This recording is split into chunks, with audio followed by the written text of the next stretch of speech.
Hola mis queridos hermanos, detrás mío ustedes pueden ver una gran cantidad de libros que son parte de mi biblioteca personal. Pero estos no son todos, en otro sector de la casa tengo otra cantidad similar. Muchos de ellos los he leído a través de los años y han sido de gran bendición para mi vida. Me han inspirado, me han dado ideas, me abrieron la mente. Pero ante las horas de dolor de una pandemia o ante la muerte de un ser querido, ninguno de estos libros, ni todos los libros del mundo que se han escrito pueden traer consuelo y esperanza para el corazón abatido del ser humano. Ese libro que sí puede traer esa esperanza y ese consuelo se llama la Biblia. Es por eso que en los próximos minutos quisiera invitarte a que reflexionemos acerca de algunas palabras que nos ha enseñado y nos ha dicho el Señor Jesucristo. En estos días de cuarentena, aprovechemos el encierro obligatorio para volver a las bases de nuestra fe, para volver a las bases de nuestra constitución espiritual. Dios tiene un mensaje para aquellos que decimos ser cristianos. Hay libros enteros y capítulos extensos que nos hablan de la esperanza que Dios tiene para nosotros. Es verdad que una pandemia como la que nos toca vivir en estos días puede llamar la atención de todos los seres humanos. Muchos buscarán a Dios en estos tiempos de dolor y de angustia, pero muchos más blasfemarán contra Dios, culpándolo de las muertes y las enfermedades y las distancias que puede haber provocado esta enfermedad. Pero el mensaje principal de todo lo que estamos viviendo, estoy más que seguro que es para la iglesia, para nosotros, para aquellos que decimos ser cristianos. Es un llamado al arrepentimiento, porque cuando todo funciona bien, cuando todo marcha sobre rieles, muchas veces nosotros los cristianos nos dormimos en los laureles. Estamos tan concentrados en nosotros mismos, en nuestras necesidades, que los demás pasan a un plano secundario. La razón de nuestra existencia terminamos siendo nosotros. Estamos tan centrados en nosotros mismos que nos olvidamos que muchos se pierden por la eternidad. Jesús nos ha encargado la responsabilidad de atender las necesidades de la humanidad. Antes de ascender a los cielos, nos encargó la tarea de predicar, de hacer discípulos, de bautizar y de enseñar a los nuevos convertidos a que guardemos sus enseñanzas. Y nos aseguró que estaría con nosotros hasta el último día de nuestras vidas. En esa prédica que nos corresponde entregar, hay muchos temas que deberíamos abordar, pero simplemente quiero hacer mención de 3 de ellos. En primer lugar, la Biblia tiene un mensaje de alerta. Mientras el mundo del arte y las películas se producen por decenas a través de los años sobre cuestiones apocalípticas, sin embargo la Iglesia sigue pensando en el regreso de Jesús como algo tan lejano, como algo que está tan distante. Doctrinalmente aceptamos la segunda venida de Jesús, pero en la práctica actuamos y vivimos como las vírgenes insensatas, pensando que el esposo se atrasa y que su regreso está tan lejos. Jesús ha sido muy claro en su mensaje en cuanto a los últimos tiempos, cuando habló allí en Mateo 24 y Lucas 21 acerca de estos temas, diciendo que habrían guerras, rumores de guerras, terremotos en diversos lugares, hambre y pestilencias. Pensemos por unos segundos, ¿cuál es la agenda detrás de esta pestilencia? Podría casi decir que el espíritu del coronavirus vino para quedarse. Usted se preguntará, ¿qué quiero decir con esto? Estos días de cuarentena, piense en esto.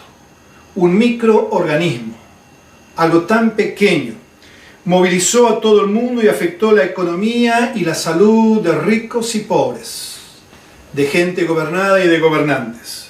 Pero recuerde esto, luego de la debacle económica que ha producido y que producirá este virus, los que han sido ricos serán más ricos Ellos estarán más cerca de lograr su 80% de capitales para que el resto de la población viva con el 20% restante. Estoy convencido que todo esto es un ensayo para ver cómo reaccionan los gobiernos, cómo acatan bajadas de línea, para ver cómo los pueblos ante directiva de los gobiernos reaccionamos. He sabido de esta ley física de crear caos para luego traer el orden. Hace ya varios años que se está hablando de un nuevo orden. Observemos que ninguno de los grupos que tradicionalmente reaccionan y que se manifiestan en las calles por distintas razones, el lobby gay, el pro aborto y tantos otros grupos que semana tras semana en nuestros países han salido a las calles, hoy, tantos cristianos como no cristianos, tanto rebeldes como no rebeldes, estamos en nuestros hogares. Si hoy no reaccionamos ante un microorganismo que nos puede contagiar, ¿qué sucederá mañana ante la posibilidad de una tortura, de una persecución? Si lo pensamos bíblicamente, ¿no sería mejor que todos los cristianos nos infectáramos y nos muriéramos? ¿No fue Pablo quien dijo que el morir para él era ganancia? ¿No fue también él quien gritó allí en 1 Corintios 15, ¿dónde está, oh muerte, tu victoria? ¿Dónde está, oh muerte, tu aguijón? Pablo concluyó su argumento diciendo que sea que vivamos o que muramos, somos de él. Jesús habló a sus discípulos que los cristianos seremos aborrecidos por la gente y que vendrían días en donde seremos perseguidos y Dios y nosotros, los cristianos, seríamos culpables de algunas cuestiones que sucedan. Observemos que los defensores del matrimonio igualitario y del aborto no dijeron nada de todo esto. Y en nuestro país, en la Argentina, lo que parecía inminente la aprobación de la ley del aborto, hoy ha pasado a un segundo y un tercer plano. Gracias a los cristianos, en algunos países se retrocedió con la ley, en otros se atrasó y se puso más difícil la aprobación. Si los cristianos no estuviéramos presentes, estas leyes saldrían con mayor rapidez. Nosotros somos un estorbo para este mundo. La luz es un estorbo para la oscuridad. Entonces habrán pensado algunos de los que manejan los intereses mundiales, ¿por qué no crear un virus? ¿Por qué no crear un caos, una pandemia? ¿Por qué no elevarlo a un nivel mundial y de esa manera prohibir a los cristianos reunirse?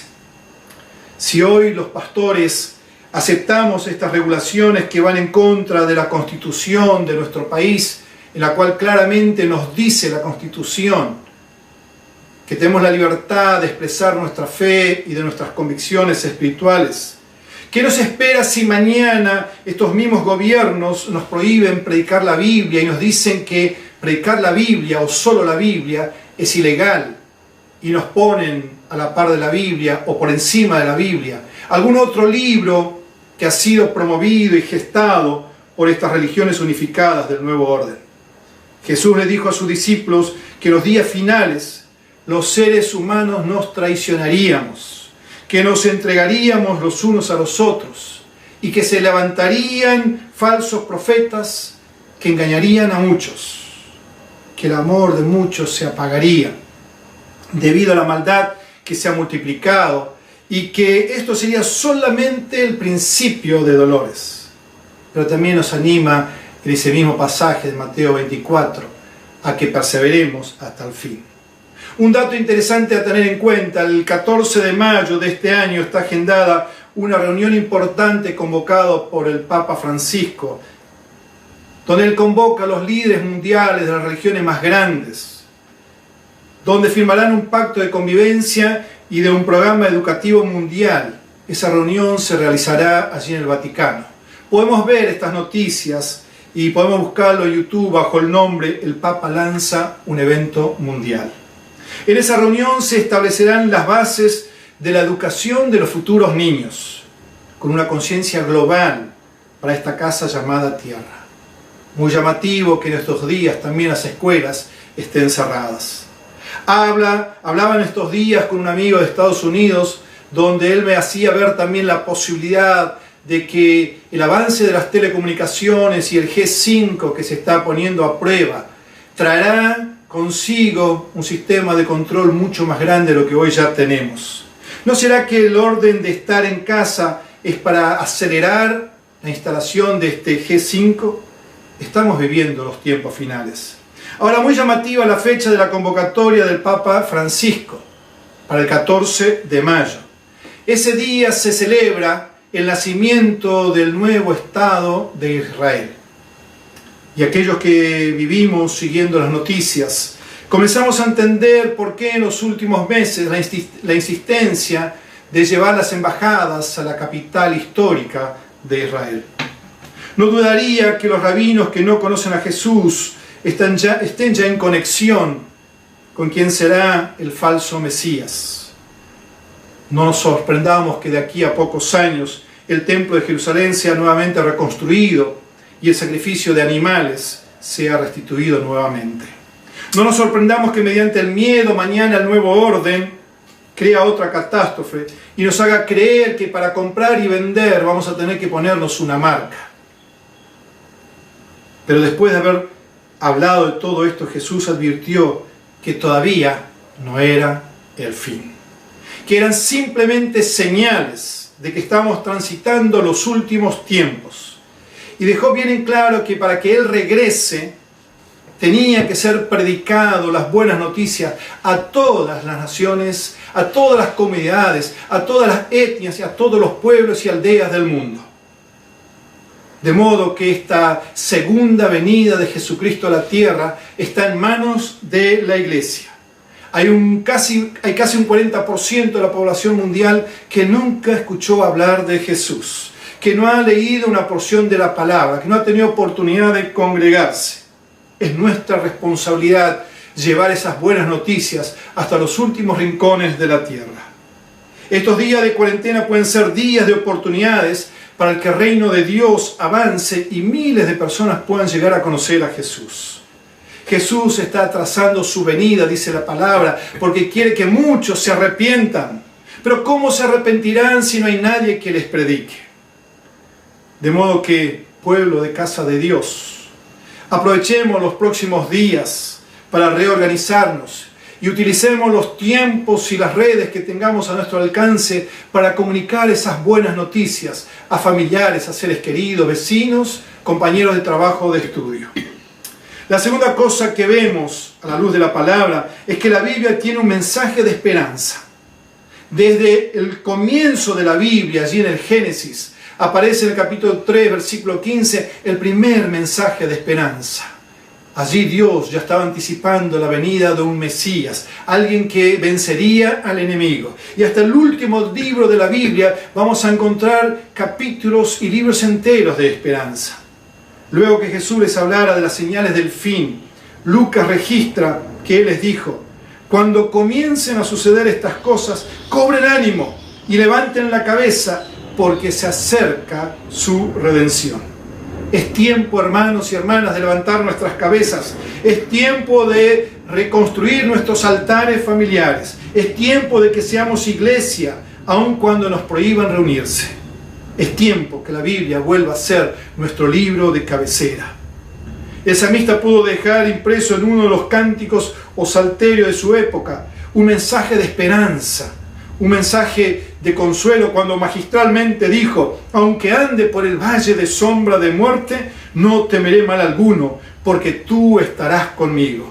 Tu vara y tu cayado me infundirán aliento. Que esta pandemia no nos borre la alegría de vivir. Que esta pandemia y el caos económico que vendrá no sean motivadores de nuestra falta de fe. Estos son los tiempos en donde nuestra casa espiritual será probada y sabremos si la hemos estado construyendo sobre la roca que es Cristo o sobre la arena de nuestras comodidades. Y en tercer y último lugar, la Biblia tiene un mensaje de urgencia. Encontramos varias ocasiones en donde vemos que era urgente actuar. Lot y su familia tenían pocas horas para salir de Sodoma y Gomorra porque la destrucción era inminente. Era tan rápido todo que no había tiempo para empacar. Y ya de camino hacia la liberación, la esposa de Lot miró hacia atrás con dolor de todo lo que estaba perdiendo y se convirtió en una estatua de sal. El mensaje de Dios a Gedeón era de urgencia. En pocas horas debió organizar un pequeño ejército de 300 hombres. Algunas pautas claras, con trompetas, con cántaros y antorchas, pudieron vencer en pocas horas al ejército madianita de 120.000 soldados. Era urgente la salida de José y María y el niño Jesús que recién había nacido allí en Belén, porque Herodes había sacado un decreto de muerte a los niños menores de 2 años de la aldea de Belén. Y gracias al actuar de urgencia de José, él pudo salvar a su familia. Es urgente el mensaje que tenemos que compartir, que el apóstol Judas, cuando escribe su pequeña carta, dice al respecto: tengan compasión de los que dudan. A otros, sálvenlos arrebatándolos del fuego. No es una vida de 80 años, o de 70, o de 50 años que está en juego. Es una eternidad la que está en juego. En estos días de cuarentena obligatoria, aprovechemos para establecer el reino de Dios en nuestros hogares. Es urgente que todos nuestros seres queridos puedan conocer a Jesús. Es urgente que todos puedan tener una oportunidad de escuchar el mensaje de salvación. Los tiempos finales se acercan a pasos apresurados. Por medio del salmista, Dios le dijo al pueblo de Israel, y por medio del autor de la carta a los hebreos nos dice a nosotros hoy día: si ustedes oyen hoy su voz, no endurezcan el corazón como sucedió en la rebelión. Hay un llamado de urgencia a no endurecer nuestros corazones. Y el endurecimiento del corazón de los israelitas se debió a la crisis que estaban viviendo allí en el desierto. Por medio de la revelación del apóstol Juan en la isla de Patmos, allí en Apocalipsis 3:20, Jesús nos llama a una vida de intimidad a nosotros que somos su iglesia. Cuando nos dice: mira que estoy a la puerta y llamo. Está a la puerta y llama. Estamos viviendo tiempo final y el Señor nos llama. Si alguno oye mi voz y abre la puerta, entraré y cenaré con él y él conmigo. Estos días de cuarentena obligatoria, aprovechemos para reanimar, para retomar o profundizar nuestra relación con nuestro Señor y Salvador. Todos los libros del mundo, escritos por los mejores autores cristianos, nunca podrán compararse al libro de los libros, la Biblia. En ella encontramos todo lo que Dios tiene pensado y planificado para nosotros, sus hijos, para que podamos vivir una vida en paz y en confianza en nuestro Padre Celestial. Permite que en estos días de cuarentena la Biblia sea tu libro de cabecera y te llene tu corazón y tu mente con pensamientos de paz, con pensamientos de bien, porque recuerda que los planes que Dios tiene para con sus hijos son planes buenos. Aquellos que hemos sido llamados acorde a los propósitos de Dios, aquellos que amamos al Señor, dice la palabra que todas las cosas ayudan para bien. Quiero animarte, hermano, hermana, que en estos días tu corazón se llene de esperanza, de gozo y de alegría, porque el amado está a las puertas. Te invito a que oremos. Padre, en el nombre de Jesús te doy gracias. Gracias por esta oportunidad que estamos viviendo en este tiempo histórico de nuestra nación y de nuestro mundo.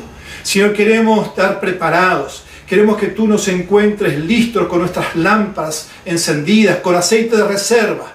Oramos, Señor, para que tú levantes un vallado de ángeles, para que tú levantes un vallado de protección a favor de tus hijos, para que este virus, ninguna otra enfermedad nos afecte.